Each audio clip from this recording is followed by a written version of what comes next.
Janse, una pregunta. Com es pot influir a la societat, a l'opinió pública, a través del llenguatge? Segurament algú de vostès s'han fet aquesta pregunta, jo me la fas també. Val? Sempre hi ha estímuls, no? I de vegades sempre s'ha dit que els mitjans de comunicació manifesten una opinió interessada, alguns mitjans, evidentment, interessada en impactar en la gent del carrer, la gent com vostè, que està a casa. Per això, per a nosaltres, és un honor presentar-los a un analista sociopolític que ve a il·lustrar-nos, a il·luminar-nos al voltant del llenguatge, ¿no? Lo que se diu en castellà, ingeniería social. ¿Qué tal, Pedro Molina? Bienvenido. Sí, bueno, hola Rafa, buenos días. Sí, estamos hablando, por ejemplo, el hecho de que la utilización del lenguaje pues hace crear opinión en la gente, es evidente, y queríamos saber también cómo valoras eso, ¿no? Se sabe, por ejemplo, que antes de 2020 la palabra negacionismo estaba asociada a negar el holocausto judío, pero desde 2020 el negacionismo se utiliza para otras cosas. ¿En qué ha cambiado, por ejemplo, esta palabra? La forma de entender la gente el negacionismo. Básicamente lo que se ha hecho ha sido ponerle un apellido a la palabra negacionista. O sea, se ha desvirtuado un poco lo que es el origen de el significado concreto que tenía en aplicarlo, pues por ejemplo, se aplicó al tema de la pandemia, se está aplicando también al cambio climático, se está aplicando pues a cualquier cosa que en un momento dado pues no sea políticamente correcto, a la violencia de género. Básicamente es esto, o sea, se está haciendo. Ajá. O sea, por ejemplo, si tú eres estabas en contra, por ejemplo, de que hay realmente un cambio climático, ¿no? Y tú eres el que dice, por ejemplo, no, el cambio climático es algo natural, ¿no? Hay opiniones de todo tipo, ¿eh? Es algo natural, entonces, etiqueta negacionista. ¿Te refieres a eso? Efectivamente. Negacionista se convierte en una palabra bloqueo. Se llama una palabra bloqueo. Realmente tú puedes argumentar, puedes presentar datos. A ver, como decía Lenin, los hechos son ellos mismos. O sea, los hechos son concluyentes, no admiten discusión, ¿verdad? Ajá. Los hechos son testarudos. Sí. Era en concreto la cita. ¿Qué ocurre? Cuando tú no tienes argumentos, siempre puedes contestar con una palabra bloqueo. Negacionista. Acabas de cortarle la palabra, acabas de cortarle la expresión a esta persona. Bueno, eso también, por ejemplo, ocurre a nivel ideológico, por ejemplo, Sí. Cuando alguien se llama fascista, ¿no? Por ejemplo. O comunista. O comunista. ¿No? O sea, da igual de qué tipo de ideología practique, ¿no? Si le ponemos un nombre, una etiqueta, se impide el debate. Directamente. Pero no tienes concretamente que estar en contra radicalmente en el caso del cambio climático. O sea, el cambio climático, simplemente con que salgas de la verdad oficial, le digas, oye, vamos a ver, el cambio climático no tiene por qué ser antropocéntrico. Y puedes presentar datos, como por ejemplo, que se haya encontrado carbón en la Antártida. Y eso implica que en un momento hubo árboles allí. Ajá. Como está saliendo de la verdad oficial, directamente ya etiqueta, negacionista. Te han quitado todos los argumentos. Vamos allá. Vamos a ir al origen y las causas y el porqué, porque evidentemente nos interesa saber el porqué. O sea, ¿por qué se utiliza este tipo de palabras, sentencias, podríamos decir, desde el sistema, ¿no? ¿Para qué? ¿Cuál es el objetivo? Pues es crear corrientes de opinión, y esas corrientes de opinión que sean favorables a lo que puede ir a por dónde puede ir el sistema. A por dónde puede ir el sistema. A mí, por ejemplo, pues me puede interesar, yo recuerdo cuando era niño, una campaña en televisión, estamos hablando de los últimos años de Franco. Vale. Nos contaban lo maravilloso que era consumir aceite de girasol y lo perjudicial que era el aceite de oliva. Ahora nos puede parecer una barbaridad. En aquel entonces, luego después, cuando buceas un poquito en la intrahistoria, encuentras que había determinados jerarcas del régimen que tenían interés y que habían invertido en aceite de girasol. Entiendo. O sea que después también pasó con la mantequilla. Se llegó a decir que la mantequilla era, incluso yo de niño recuerdo, que la mantequilla era mucho más saludable que el aceite de oliva. Efectivamente. O sea, y es un ejemplo que yo creo que podemos entender todos prácticamente de... Ajá. Entonces, ¿la estrategia es por una cuestión puramente económica? Sí y no. Puede ser también ideología. A mí me puede interesar imponer determinada ideología. Un ejemplo, por favor. Un ejemplo. Por ejemplo, podríamos hablar, y puede sonar un poco, vamos a poner dos ejemplos, no uno, uno de cada extremo para intentar ser así, Vale. para intentar ser un poquito ecuánimes. Vamos a hablar, por ejemplo, de la violencia de género. Vale. A mí ahora mismo, o sea, tal como oyes algunos medios de comunicación y algunos políticos y parece que siendo una mujer saliendo a la calle, que te van a matar, te van a asesinar, te van a violar, te van a hacer todo directamente. Vamos a poner otro ejemplo totalmente del lado contrario, referente pues a los menores no acompañados, a los MENAs. Sí. Es que resulta que están entrando un montón de menores no acompañados que son muy conflictivos, que entras, es delincuencia, violación, van a perseguir, no podemos salir. Bueno, vamos a ver. El año pasado, las mujeres muertas por violencia de género fueron 43 personas, sobre una población de 47 millones de españoles. Sí. Es más, España, hasta el año 2019, en el índice Eurostat, estaba en la posición número 5 como de los países más seguros para nacer mujer. Hoy estamos en el día 15, en el puesto número 15, después de haber invertido todo lo que hemos invertido, por ejemplo, en el Ministerio de Igualdad. Respecto a los menores no acompañados, a ver, son 40.000 personas, son aproximadamente 40.000, de los cuales no todos son conflictivos, ni muchísimo menos, ¿Qué ocurre? Que por determinados intereses políticos o por poder vender una determinada línea o algo que me pueda permitir a mí adquirir más poder o adquirir más, o montarme un negocio, montarme un chiringuito, vamos a hablarlo así de claro, yo fomento esto. Ajá, entiendo. Bueno, me viene a la mente ahora, por ejemplo, hasta dos ejemplos visceralmente diferentes, pero me viene ahora a la cabeza también el ejemplo de la OTAN. ¿Te acuerdas cuando OTAN sí, OTAN no? O sea, Sí. que un partido que estaba en contra de la OTAN, en ese caso, utilizó la ingeniería social para darle la vuelta y que la opinión pública aceptara el sí, que era bueno estar en la OTAN. O sea, no lo juzgamos, ¿eh? Estamos hablando de que había un programa, un proyecto de integrarse, ¿no? Efectivamente. O sea, en la OTAN y Ya se cambió el estábamos- rumbo, sí, totalmente. efectivamente, ya estábamos dentro de la OTAN, pero había que convencer a la población porque el presidente en aquel entonces estaba dentro de su programa someter el tema de la integración a la OTAN. Hubo un movimiento de ingeniería social, fue brutal.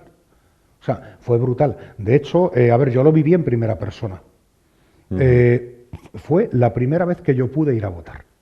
Ajá, Yo referéndum. lo tenía muy claro, o sea, Sí. decir, hombre, vamos a ver, me estás diciendo sí, me estás diciendo no, y aquí me mojo, o sea, yo voté que no. Pero en cambio, personas como mi padre eran mucho más mayores, mucho más influenciables por todos los mensajes que le llegaban desde los medios. Mi padre era una persona culta, el hombre falleció tal. El hombre estaba convencido de que si salían los americanos de Torrejón nos iban a poner una base los soviéticos. Ya. O sea, ahora nos puede sonar ridículo, pero en aquel entonces la población pensaba eso. Ajá. Vamos a lo práctico, ¿no? Tú como analista. ¿En qué está influenciando, por ejemplo, los gobiernos a nivel europeo en campañas informativas para determinar una opinión pública, desde tu observación? Pues hombre, en muchos campos. Por ejemplo, ahora mismo estamos hablando del tema de lo que se ha venido a llamar la crisis climática. O sea, crisis climática se produce, desgraciadamente, un incendio. Vamos a poner el ejemplo, mira, el incendio que hubo en Castellón prácticamente hace un mes. Ese incendio, el origen, estuvo en unas prácticas de unos bomberos, se les fue de las manos y llegó para allá. Pues ya salieron varios políticos de diversos signos diciendo que esto estaba ocasionado por el cambio climático. Ajá. ¿Por qué? Ahí hay intereses de grandes corporaciones, intereses de, por ejemplo, si yo estoy vendiendo todo el tema de la crisis climática, yo puedo, todo el tema de decir, por ejemplo, que los combustibles que estamos utilizando, la energía que estamos utilizando, es una energía sucia, energía tal, pues estoy fomentando que pueda haber subvenciones o que pueda haber tal para generar energía de otra manera. Vamos a ver lo de siempre, para que tires lo viejo y que entres en lo nuevo. Renovar, ¿no? Renovar, pero el problema es que esa renovación a ellos les supone un beneficio y a la mayoría de la población les supone un coste. Un coste. O sea, por ejemplo, los coches eléctricos. Por ejemplo, los coches eléctricos. Que eso aún siguen siendo, tienen un precio astronómico. Sí, astronómico y, que tengas que parar 2 horas para cargar un coche para hacer 300 kilómetros, No es que sea muy funcional. Ujú. Y tampoco hay tantos puntos de carga. Y tampoco hay tantos puntos de carga, efectivamente. Y es más, los puntos de carga que hay, se da la paradoja de que muchos de ellos lo que tienen detrás es un generador de gasoil. Cuenta eso, que estás diciendo que son Sí, puntos con un generador efectivamente, de gasoil con un generador de gasoil, efectivamente. que funcionan con gasoil. Que funcionan con gasoil. O sea, yo para generar la electricidad, para poder cargar el coche eléctrico, yo estoy poniendo en marcha un generador de gasoil. Entonces estás A ver, consumiendo gasoil. No tiene sentido. totalmente. O sea, eso, mira, eso ocurría. Se descubrió un fraude hace bastantes años con todo el tema de placas solares, con todo el asunto de placas solares. Resulta que se detectó que paradójicamente había determinados huertos solares que producían más energía por la noche que por el día, ¿A qué se debe? a que tenían conectados generadores de gasoil. Entiendo, vaya. Eso sí que es una auténtica sorpresa. Es una auténtica sorpresa y es y es una manera de obtener beneficios. Vamos a ver, aquí siempre a nosotros, a la población en general, siempre nos van a vender que las cosas se hacen por nuestro bien, que las cosas se hacen siempre por un fin muy alto, por un fin que nunca nadie atacaría, por salvar el planeta, por proteger, es lo que hablamos un poquito, por proteger a las mujeres, proteger a los niños, para que los ancianos tengan tal. Detrás siempre hay un interés. Me viene a la cabeza ahora mismo una definición un poquito irónica, Sí. sobre lo que era la guerra. O sea, Ajá. decían que la guerra es cuando un montón de jóvenes que no se conocen entre sí y no se odian, se matan por un montón de viejos que se conocen entre sí y se odian y nunca se van a matar. Increíble la definición. O sea, es brutal. A ti siempre te van a vender, por ejemplo, en una guerra colonial, el orgullo, la patria, la bandera, el honor. Pero detrás siempre vas a tener, por ejemplo, la compañía que va a explotar el caucho, la compañía que va a extraer los fosfatos, por ejemplo, para hablar en el Sáhara, un beneficio económico. Te lo van a vender como un beneficio para el país, pero no es un beneficio para un país, es un beneficio para unos pocos. Claro, desde tu punto de vista, por ejemplo, vamos a hablar de conflictos bélicos que ha sacado el tema, ¿no? El tema de Ucrania, que evidentemente nos está afectando, ha subido el precio de todo, de carburantes, de la cesta básica de alimentos y higiene, ¿no? También ha subido astronómicamente. ¿Qué hay detrás de eso? ¿Qué lenguaje se ha utilizado para hacernos creer que por la guerra sube absolutamente todo? Podríamos venir 3 días, podríamos estar 3 días hablando de un poco de todo, de cómo se ha llevado todo el tema de Ucrania. Básicamente es cierto que Ucrania es el granero de Europa, o ha sido el granero de Europa. También es cierto que ni unos son tan buenos ni unos son tan malos. Aquí se nos ha intentado vender, por ejemplo, la invasión por parte de Rusia. Lo que no se comenta es que desde el año 2014, en el año 2014, hubo un golpe de Estado en Ucrania. Y lo que es el gobierno que había sido elegido por todos los ucranianos se sustituyó por una pseudo dictadura nacionalista. ¿Qué ocurre? Que hay una parte, la parte del Donbass, la más cercana a Rusia, una de las partes más industrializadas, que no estaban de acuerdo. Pues desde el año 2014 las propias tropas ucranianas estaban bombardeando el Donbass. Ajá. Pero claro, como estamos enlazándolo con la utilización del lenguaje, sí. ¿Qué mensaje nos llega? ¿Qué interés tiene, por ejemplo, y qué mensaje llega desde Europa? A ver, el interés que puede tener desde Europa, cuando algo se rompe, alguien tiene que arreglarlo. Cuando tiene recursos, alguien tiene que explotarlos. Cuando, por ejemplo, si yo ahora mismo, para comprar armamento, yo tengo que sacar el dinero de algún lado. O sea, esto no es un regalo. Realmente, por ejemplo, pues puedo comprometer la explotación de los recursos naturales que tengo allí. Y Ucrania tiene muchos recursos naturales, al igual que Rusia. Por ejemplo, ¿cómo se ha estado utilizando? Y, hombre, sí quisiera tocar un poco pues el ABC de la ingeniería social, el ABC de la ingeniería social, que son los 11 principios de la propaganda de Goebbels. O sea, no vamos a enumerarlos aquí. Vale. No vamos a enumerarlos aquí, pero sí que vamos a hacer referencia a ellos. Por ejemplo, Goebbels marcó un antes y un después, un antes y un después en el tema de la propaganda y el hecho de convencer a un pueblo? O sea, ¿se sigue utilizando los mismos mecanismos que utilizaba Goebbels, en este caso, que utilizó de forma terrible, porque unas consecuencias de millones y millones de muertos que hubieron y desgracias, ¿no?, por doquier? ¿Se sigue utilizando el mismo sistema de comunicación, me refiero? Se sigue utilizando el mismo sistema de comunicación y no únicamente por dictaduras, o sea, nos sorprenderíamos. Nos sorprenderíamos incluso las propias democracias. Todo el mundo hemos oído hablar de lo que es un globo sonda, de lo que es un globo sonda en comunicación. Yo lanzo una idea, veo cómo reacciona la gente y si la gente tengo una reacción positiva, la aplico. También puedo lanzar un globo sonda de algo que pueda ser una barbaridad, es decir, vamos a subir los impuestos un 40%. Y cuando ya tengo revuelto todo el gallinero, decir, bueno, hemos rectificado y vamos a subirlo solamente un 15%. El mal menor. Efectivamente, es manipulación del lenguaje. Por ejemplo, nos están vendiendo que el ejército ucraniano y que Zelensky, pues parece que es el adalid de la democracia. No es así. O sea, detrás hay una dictadura. Detrás hay tres canales de televisión cerrados, un montón de radios, un montón de periódicos y el líder de la oposición en el Parlamento en la cárcel. Ahora mismo lo que es Ucrania tiene a un personaje como Stepan Bandera, como un héroe nacional. Stepan Bandera fue un señor que durante la ocupación nazi precisamente se alió con los alemanes y de hecho buena parte de los guardias de los campos de concentración eran ucranianos, alistados en las SS. Sorprendente. Es totalmente sorprendente. Ahora mismo, este famoso, al principio de la guerra, el famoso batallón Azov, es decir, a ver, ahí hay una frase de Groucho Marx que creo que está más o menos bien traída, es decir, ¿a quién va usted a creer? ¿A mí o a sus propios ojos? Claro. Hay fotografías, hay documentos gráficos que muestran a miembros del batallón Azov con simbología nazi.